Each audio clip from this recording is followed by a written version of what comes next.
guy checks all the boxes. I'm going to get on a bus, and I'm going to ride for 4 hours to Starkville, Mississippi. And I will try to fill my time with everything from, well, I might have a Chick-fil-A sandwich. I might even, those peanut butter and jelly sandwiches that they press them together and throw them in a little plastic bag. I might have 1 or 2 of those because I got up early this morning, so I didn't eat much. So I might eat that. I mean, is there a better delight in all the land than a Mike Leach press conference? I love him. He cracks me up every single time. Sometimes I forget that he's a head coach because I'm like, how do you yell at people? How can you look at that guy, yell at you, and take him seriously? Do you have – it's the wrap-up presented by Allstate. Skubie Mageza, Jason Fitz. For the next 30 minutes, we're going to have a wild amount of fun, and we're also going to recap everything that happened today. Favorite road trip snack? Like, what's Skubie the athlete go for? Because, Fitz the fat kid, Favorite road tricks? I would say for me, it's probably going to be Sour Patch. Oh, Sour Patch. So you do go sweet, not salty. Yeah. Okay, I appreciate that. I'm also a sweet guy. I am a Mike and Ike guy through and through, though. So, I like or Spice Drops. Like I go straight to the old people candy, but like Spice Drops, I am an old guy. So they're like gum drops, but they have like sugar coating on the outside, and they have like black licorice flavor. All right. Delight. All right, it was a delightful Saturday. We still got action going on right now, some upsets brewing. We'll get you caught up on all of that, obviously. But we like to start every single show with Saturday Shoutouts. Yeah. Oh, that's a little 9 Inch Nails love right there. Think, We got something different for you every week. I hope y'all realize that. Yeah, it's director flair, really, that comes up behind us every time. So the Drew's done some spectacular work here. All right, let's start with the best start. Speaking of best starts, we're off to a great one here. Connecticut, UConn football got off to a great start here where it's like, hey, I don't have the ball. Ring around the rosy, pocket full of swiggity booty. I want that booty. And he's hitting top speed here. Ain't no need to check the speed limit because he's speeding. Brian Bruton. And Bruton, I like this. Like the coffee's Bruton? Yeah. I don't know. I'm out of points. It's become the thing to high-five your teamate while running for a touchdown now these days. I mean, can we do that like in the middle of a good segment? Just be like a fist bump? I was going to give a high five. Yeah, but we caught it. We caught it. And we like almost stick shifted there. It got really weird. All right, let's go to the earliest celebration. Speaking of which, maybe we celebrated too soon here. Baylor upset undefeated Oklahoma. Now, I get you beat the undefeated team in all the land. I still think that storming the field might be the stupidest thing, that one of the stupidest things that happens in college football. But I get it. You want to storm the field. At least wait till the game's over. This is your favorite guy right here. Oh, man. Like, he's just a gigolo. See, because he's jiggly. Like, there we go. He's jiggling out there. It raises an interesting question, Skubie. If you storm the field with 1 second left, by the way, Lincoln Riley asked a bunch of questions about why there wasn't a penalty flag thrown for it, why there wasn't a 15-yard penalty. A lot of animosity towards the end of that game. But the real question here is when one storms the field and then finds out that they have stormed early, do you get another chance to rise up, storm again? Oh, of course. If you're storming the field, it's an opportunity to go crazy, and a lot of those people who are storming the field have probably never stepped on a football field like that anyway. Yeah, that's fair. A premature stormulation. That's all I got on that. Let's go to coldest fans. Coldest fans. This is a little bit of Indiana love here. Oh, this was hilarious. Now, you found this earlier today while we were sitting there watching college football, and it started with one fan that I guess was decided they were going to strip in protest of the rough start against Rutgers, which led to a lot of dudes. Look at the boys. Just all dudes being dudes. Now, I did a quick search on the Google machine. And the Google machine told me that it was about 35 degrees outside. I'm not putting my nips out for 35-degree weather for Indiana football. Let's just be honest about that. I bet they had a lot of beverages, and that's the only way that I would do it. That probably would change things around. They were probably still feeling warm in the moment. Yes. That is nothing. Like, is that your famous moment too? If you were like topless at an Indiana game and it makes its way to Yeah, I guess so. For those kids, it's got to be their top. But I hope you've been doing some crunches and some stuff. Some of those kids looked a little skinny. Yeah, this comes from the one guy on the set that can make his moves move. Like I'm just boobs. See, look at that. I knew that was inevitable. Like the amount of times that I've tried to do that, like I just can't do it. All right. I feel like Terry Crews over here. All right, let's keep things kicking. Best kick coming up here. This Indiana fan kept his clothes on, which we all respect. Sign this man. $1,000 kick. Look at that. 25. I like the approach. Just a 25-yard field goal, though? I mean, can you kick a 25-yarder? I feel like I could. 25-yarder, I feel like I could do that. I don't know. Like, Mike Oleg Jr. famously tried to do this in Chicago a few years ago. It was super cold outside. He blamed the cold for the fact that his hips weren't particularly bendy. All of a sudden, it didn't work out for him. Let's go to best dressed, now that I've mentioned Mike's bendy hips. Best dressed on the next portion of this. I got to get your opinion on this because you I can't wait to say this phrase. You get the drip. You understand the fashion. Yes, sir. Hey, Lamar came out stunting on him. He made sure, I saw someone on Twitter say, Lamar walked in the Gucci store and said, let me get what's on the mannequin. I mean, it kind of looks like that. How much does it, like, just educate a cheap guy like me, like somebody that, Amazon provides me my outrageous shoes for like $30. Like, how much does a Gucci fit like that cost a kid? Oh, shoot. He probably paid 20 to $35K for that. I'm thinking of something crazy because Gucci has no chill at all. Yeah, I'm out. I'm 30 if you bucks, got it, right? If 30 bucks maybe, but like 30K? And Lamar doesn't even have that contract extension as well, but he's still stunting on them like this. Imagine when he gets that actual contract extension. It'll be Gucci all over Gucci the everywhere. Place. It'll be Gucci for the kids. All right, riskiest pass coming up next. Auburn went bold on a trick play. Punter Oscar Chapman threw a jump pass into traffic, which was promptly broken up. I mean, I'm not sure how they practiced it, but I don't think they meant for it to go that way. Oh my Lord, that looked very video game-like. And what is up with kickers this week being asked to do more than their athletic ability is allowing them to do? Yeah, we were talking about that earlier with Penn State, and I don't understand what's up with the whole concept of you've got certain players that are great, right? You've got great players on your football team. You've got guys that have earned scholarships to be quarterbacks, for example, and then all of a sudden you're like, you know what? Instead of letting our great players come out and execute a great play, let's do something fun and tricky where we ask a punter to make a jump pass over the line of scrimmage. Like, I don't understand. And now all he does in practice is kick. That's what kickers do all day in practice. Kick, kick, kick. They don't run, catch, block, throw. No. So I don't know why we're asking them to do it in the game.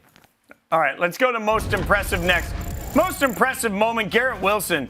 Look at this athletic grab. Turns his body around. Look at the effort. That is hard to do, and that's flexibility. You know this guy does yoga. You know the pliability, you name it. All abilities, he's got it. Yeah, I need hot yoga because I'm not very flexible, so the heat helps me. Yeah, that is true. Heat can help you. Yeah. All right, let's go to luckiest touchdown before I make America any more awkward than I already am. Luckiest touchdown, Tyler Van Dyke's pass is deflected here. He got D-lucky or D-flucky. Got to be very careful with that. I work for Mickey Mouse.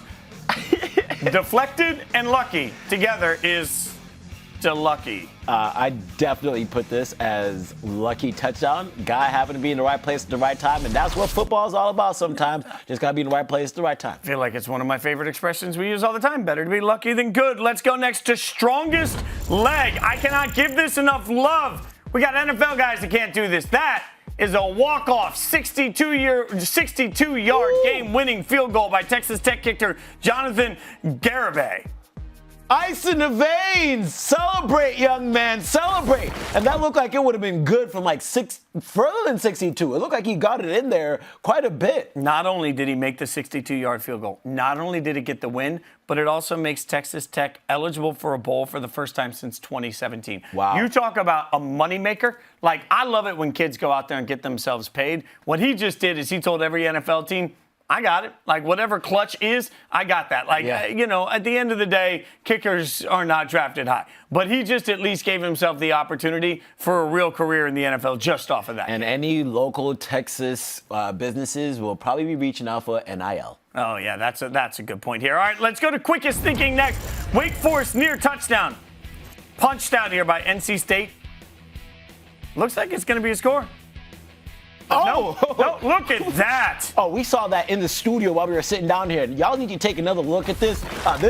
Well, I guess we can't get a look at it, but it looked like it was a lucky pick as well. It kind of just landed in his hand right there when he was running. I mean, it looked like it was going to be good, and then it was knocked in, and then he got it one-handed. Also, shout out to our producer, Madison, because we gave her basically no time to try and get that in the show. She got it in, so well done, Madison. She's doing great work. All right, wildest ending. Let's get a little FCS love here. Time expiring, under pressure. South Dakota quarterback Carson Camp slings a 57-yard Hail Mary. Jeremiah Webb comes down with it. Wow. Oh, the Coyotes get the win over rival South Dakota State. Man, so many different playoff implications towards this game. And the things that happened leading up to this Hail Mary pass is ridiculous. What a play. Now, I also want to give a little love to the college football landscape for South Dakota State. I went out to South Dakota State a couple of years ago for game day. Countdown to Game Day was out there for the North Dakota South Dakota State matchup, and the passion in that area is so incredible. It was one of the places where the day before, you know, I'm lucky enough to host college football live a lot, and on that Friday before, it looked like game day on the campus. People were going nuts. So anytime I see highlights involving that area, all I can think about is, like, as much as we talk about the fandom of the Alabamas and Ohio States of the world, man, there's some love in South Dakota for football, and it's fun to see that sort of moment get some recognition. Definitely. For places like that, their college team is their professional team, and you love to see their passion, and it's deeply embedded.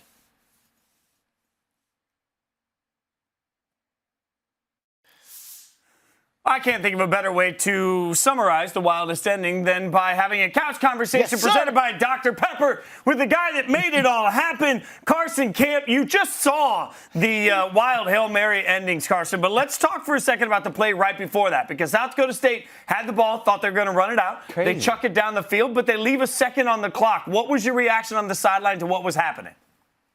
Yeah, I mean, for starters, I didn't know if we would get any time on the clock.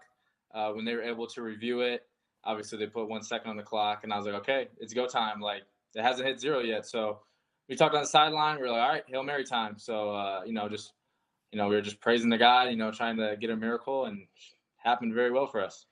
When you think about that play, what are some of the things that automatically come to mind? Because I saw you make a great move in the defender, and then you just tossed it down the field, and Hail Mary, your prayer was answered. Yeah, obviously, I think you guys have all seen all over Twitter, and, I've seen it too, just like the Aaron Rodgers play. I think, like, Aaron Rodgers does a great job of, making the Hail Mary work. And, that was just kind of like coming up in my head. And I was like, you know what, I got to make some guys miss before I throw the ball. But, it ended up happening. And, obviously, like I said, it was just falling in the arms of Jeremiah Webb, and it just worked out, man. All right, so do you guys have multiple Hail Marys that you practice, or is that like your go-to?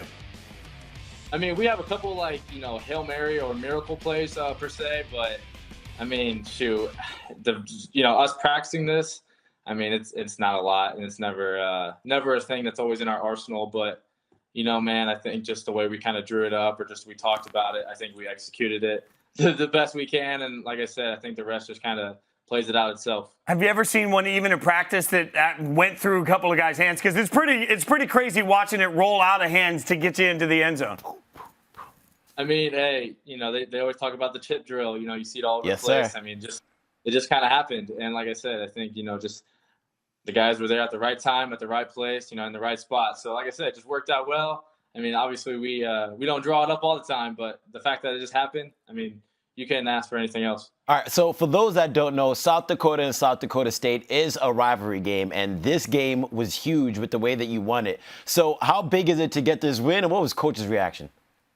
Yeah, for starters, obviously the South Dakota State versus South Dakota rival tradition is just, obviously it goes on for years and years and years. And so, this is my first time playing in it, so obviously I didn't know kind of what to expect, but everyone was like, man, you got to get this win. It's in our home state or hometown, whatever you want to call it, and obviously we were able to get that win. And obviously Coach Nielsen's reaction, our head coach, he was obviously ecstatic. He was just absolutely excited.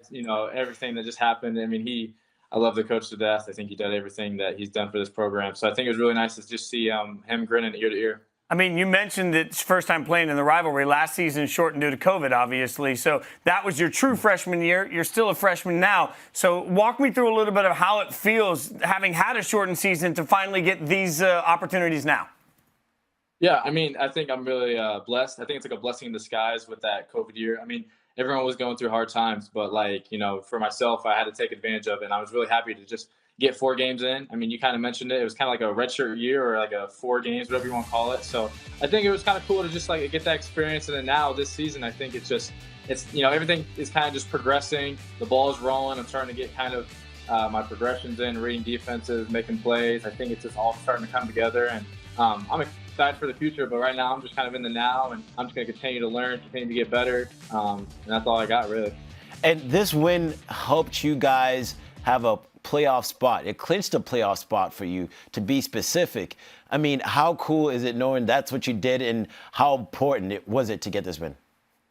Yeah, we harped all week. We were just like, man, we got to get this win.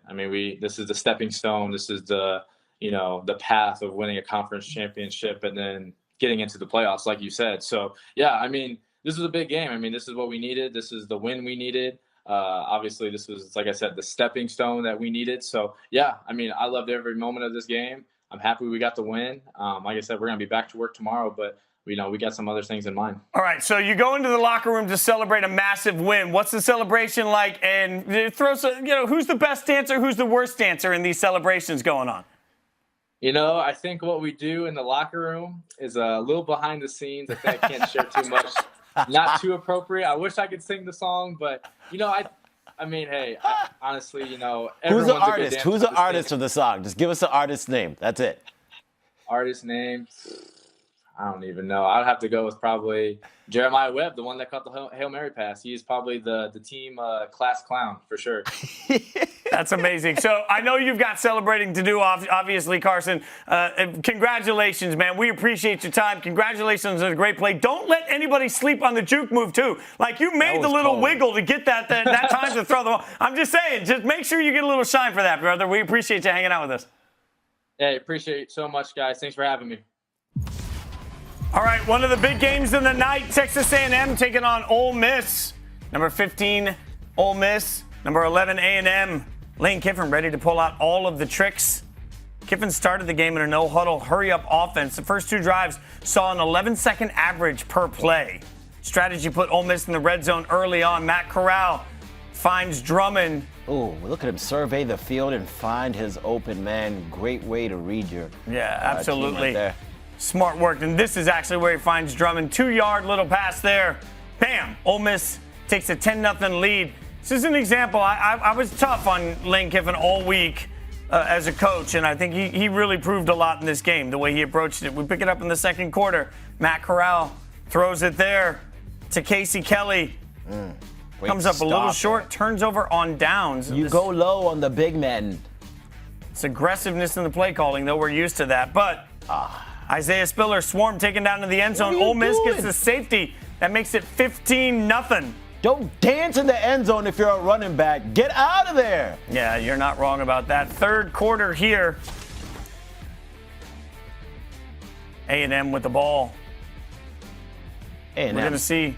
Yep, the running back finds a hole, takes it all the way. 24-yard touchdown. Nice play there. A&M cuts the lead to 10-15. So we're 15-10 right now. Hey, we going in the end zone together. Yeah, that's facts. Fourth quarter, Texas A&M got to make some moves. Calzada steps back, throws it slightly high, but give me that. Yep, exactly. Ole Miss now has the possession in the red zone. Big and they'll make him pay on the next play. Snoop Connor. Snoop Connor. Oh, there you go. 22-13. Bow wow wow yippee yo yippee yay. Ha. Fourth quarter, 5 on the clock. Calzada throws a pick. AJ Finley says, I, sir, would like the ball, and I shall take it where I want it. He's playing with his food right there because that was fun. That's a pick six. Ole Miss closes the door on A&M. That makes it 29-19. Or sorry, 29-13. You see there in turnover chain. I know you love turnover chains, Fitz. I do not. I do not love turnover chains. You know what? But then again, I don't love Gucci, and we see that Lamar actually has far better fashion sense than I do. 29-19. Now, I said early on, going into this game, I'm the first to admit when I was wrong.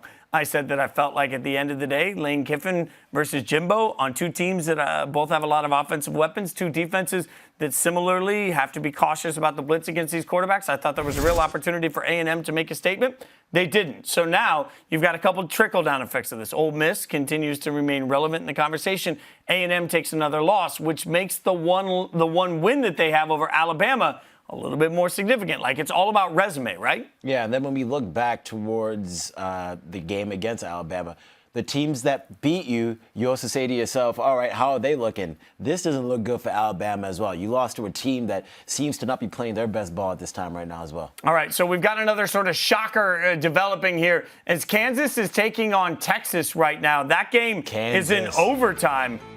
We'll show you how we got there. It's 49-42 right here. This was a huge comeback by Texas. And that's the pick right there. You think the game's going to be over, but it was not. 27 seconds left. We're going deep. Oh, look at that play. Nice little pass there. They convert the extra point. That ties it. That sends us into overtime. You and I watched Kansas barely lose to Oklahoma in a game that was a heartbreaker. Kansas had a big lead in this one. They were up by 14 late. Looked like they'd have an opportunity, but Texas just scored a touchdown in overtime. There's a flag. There is a flag. We'll see what that flag turns out to be, but Texas has they got the ball first. They are in overtime. They have scored a touchdown. Kansas will have the opportunity to answer. Also, this is the time to remind you that after the second overtime, everything goes down to just 2-point conversion plays. Which we hate. Yeah, we definitely hate that. A nice little touchdown pass, nice catch off the ground. Texas gets the opportunity. They're up by 6. We'll keep you updated on that game as it continues to develop. And I love that Kansas is fighting because they're a team that people really counted them out. That coaching staff got there in the spring. They did not have that much time to implement their culture and their system, and these kids seem to be buying into whatever the coaches want them to be able to buy into. Whatever this penalty is going to be significant. They're talking to Lance Leipold, the coach of Kansas right now, to figure out what he wants to do with it. But keep in mind that the touchdown is good. After the play, unsportsmanlike conduct against Texas is going to back them up. So they're going to take that to be enforced, it looks like, on the kick. So which is actually really detrimental in overtime. Yeah, because they got to make this extra point to stay alive, or to give themselves. So we'll see how this plays forward, and we'll keep you updated as it continues. All right, Skubie. It's time to get in some playoff predictor fun. Playoff predictor presented by Allstate. All right. You know how this works. We're going to write some things. We're going to make ourselves committee members. You ready for this? All right. I know who my top 4 is. I feel like you got some questionable choices. Probably. I mean, this is going to get heated. Almost as heated as my fiery hot pizza takes. All right. Number 1, we can both agree is Georgia, right? Georgia. All right, Georgia at number 1. Georgia. Yeah, I agree with number that. 1 for both of us. Okay. This is where things get hairy, okay? I don't put any credence in beating a cupcake, and I do put credence in beating Penn State, or beating Purdue, I should say, and beating who Purdue you got at badly. number 2 then? So I'm putting Ohio State in at number 2. So you're jumping Ohio State all the way at number 2, but Ohio State lost to Oregon. Right, but Ohio State's one loss, if I'm in the committee, is to Oregon, right? And at the end of the day, Texas A&M is the loss for Alabama. That's a worse loss. So Ohio State has a better win this week. Also looks better right now, today. I'm really trying to justify this. Who you got at 2? I'm going to go ahead and keep Alabama at 2 because Bama is Bama, and we know Saban is Saban. Okay, that's fine. I don't disagree with you greatly in the sense that I'm putting Alabama at number 3. And this is really, you go ahead and troll me, Tide fans. It doesn't matter. Right. Who do you have at number 3? Well, I do like Ohio State at 3. I think they really showed us today that they're capable of being one of the top 3 teams in the country. But I don't know about 2. I do like them at 3. So, are you ready for blatant disrespect all the way across the board? This is where it gets tricky. Like At number 4, it's not tricky. It's Michigan State. Oh, they got robbed by the committee in their head-to-head matchup. You think they'll go to 4? No, they won't, but they would if I had the vote. Okay. Look, they just beat Michigan, so they're ahead of Michigan through all of this. And if I had to bet every dollar that I have in the bank, which all 7 of them, on a neutral field, right? Right now between Michigan State and Oregon, I'm taking Michigan State. Like, Oregon has not played particularly well over the last month or so. So there are some good moments of Oregon's defense, but I believe that Michigan State's offense is particularly explosive. They showed that today. They got everything back in gear. It was a hiccup against Purdue. I think that they go in at 4 for me. At what point in time are we going to start respecting teams for winning the games and beating some really good teams? Oregon beat Ohio State, the team that you have ranked 2nd, and you're not even going to have them in the top 4. They lost to Stanford. Stanford stinks. I'm putting Stanford Oregon. is it? You're putting Oregon at number 4? Oregon at 4. Stanford's far worse than Purdue. Keep it there. I mean, I'm just saying, like we go worse loss. Everyone in this top 4 seems to have a mulligan besides Georgia. So if I'm going to give a mulligan to these teams, I'm going to let everyone have one. I love that we just said everybody in the top 4 has a mulligan because neither of us put Cincinnati in the top 4. I'm just saying, at the end of the day. I'm sorry, Cincy fans. Are we sorry? Like, I guess Cincy, I would put Oregon at 5, Cincy at 6, and I feel pretty good about that. Oregon at 5, Cincy at 6. You're dropping Cincy even lower than. Look, I've been like the captain of the Cincinnati belongs in the college football playoff brigade for the last couple of years. But here's the a fun captain fact. has jumped ship. Here's a fun fact. According to Vegas, if they had to, you know how Vegas does the imaginary odds? This year's Cincinnati team would be an underdog to all of the teams that we both mentioned. This year's Cincinnati team would be an underdog to last year's Cincinnati team. Well, that's what we're sleeping on. This year's Cincinnati team isn't even as good as last year's was. Okay, well, you seem to have some interesting information. I would keep Cincinnati at 5. I'm giving a little more respect to these teams, and I think you're not giving them any respect. I give my respect to one thing and one thing only: Crater's ice cream. All right. It is time for a little trivia. You ready for this, Scooby? Oh, yeah. All right. One So game. for anybody that doesn't know, we have a Heisman show that we love on digital, and it's coming back this year on Wednesday, 7 p.m. Eastern. Christine Williamson and I? Yeah, I mean, Scooby's going to be handling all your Heisman hot takes. So let's start with the most important thing. Who do you have in the Heisman right now? Who's your front runner?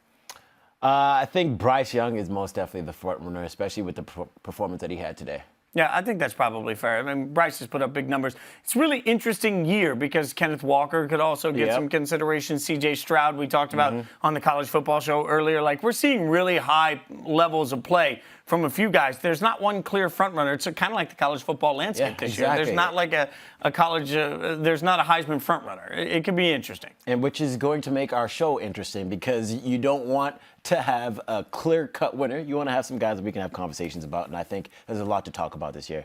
We will also keep you updated quickly. It looks like we may have a touchdown. We do have a touchdown from Kansas in overtime against Texas. We'll tell you how the extra point plays out. So let's play some Heisman trivia. Are you ready for this? Oh, yeah. We're going to see if your predicting skills are good here. Who is the very first winner of the Heisman Trophy? I'll give you multiple choice. A, Jay Berwanger. 2, Tom Harmon. 3, Davey O'Brien. Davey O'Brien just sounds like such a Heisman. No, I'm going to go with that then. C. That's not right! It's Jay Berwanger. I may be saying that wrong. I don't know, Jay. The University of Chicago halfback was the first winner of the Downtown Athletic Club Trophy in 1935. The following year, the award was renamed the Heisman Trophy. I'm not a sports historian, all right? That one was a tough one. You know what I mean? I only started watching sports 10 years after I was born. That's all right. So let's get to the next one. This one's a little more recent. 3 members of the Manning family were Heisman finalists. Which one placed highest in the voting? Archie, Peyton, or Eli?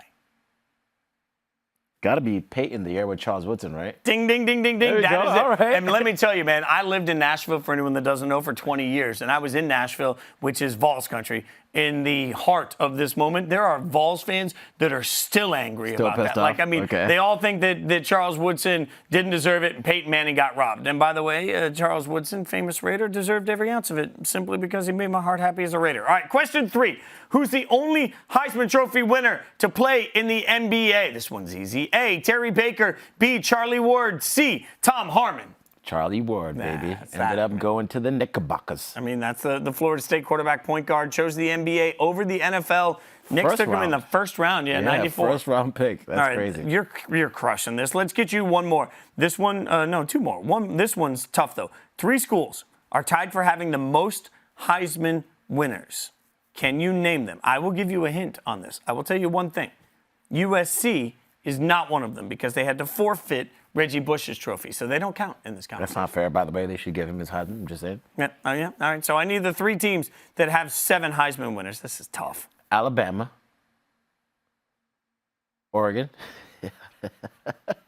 Ohio, Notre Dame, Ohio State, and Oklahoma. So Oklahoma. All right, I said Ohio. I got one. I got one of them things. We'll give you. They're close enough on that. Question 5: who's the youngest player to win the Heisman? Johnny Manziel, Jameis Winston, Lamar Jackson.